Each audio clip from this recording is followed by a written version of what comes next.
Assalamualaikum dan salam Malaysia Madani. Kembali lagi bersama Jabatan Meteorologi untuk laporan cuaca terkini. Kami mulakan dengan carta angin permukaan. Diperhatikan di kebanyakan kawasan di Sarawak dan Sabah menerima tipuan angin agak lemah masing-masing pada arah barat dan juga timur.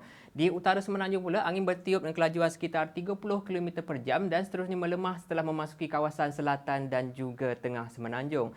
Selain itu juga di kawasan perairan Selat Melaka dan kawasan perkapalan Phuket, angin masih lagi bertiup kencang melebihi 40 km per jam dan juga akan berlanjutan di kawasan berkenaan. Met Malaysia telah mengemas kini amaran angin kencang dan juga laut bergelora kepada kategori pertama ke kawasan berkenaan yang berkuat kuasa sehingga ke 26 Mei nanti. Dengan ketinggian ombak di kawasan berkenaan dijangkakan boleh mencapai 3.5 meter. Keadaan ini masih amat berbahaya kepada bot-bot kecil, aktiviti menangkap ikan termasuk juga aktiviti sukan dan juga rekreasi pantai. Seterusnya kita beralih kepada tinjauan keadaan cuaca semasa melalui gema radar. Diperhatikan di Semenanjung, pengaruh angin daripada arah utara Selat Melaka yang membawa kelembapan yang agak tinggi, membawa keadaan cuaca hujan lebat berserta ribut putih di kebanyakan kawasan di negeri Perlis, Kedah, Pulau Pinang, di kawasan utara negeri Perak serta memasuki kawasan di utara Kelantan dan juga utara Terengganu.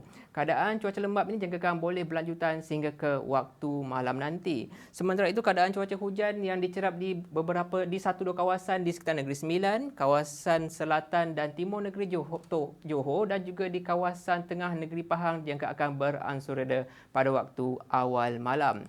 Seterusnya di Sabah dan juga Sarawak, pada ketika ini keadaan cuaca hujan di Sarawak tertumpu melibatkan di bahagian Kapit, Bintulu, Miri dan juga Limbang. Di Sabah pula, keadaan cuaca hujan dicerap melibatkan bahagian pedalaman, pantai barat dan juga bahagian Sandakan.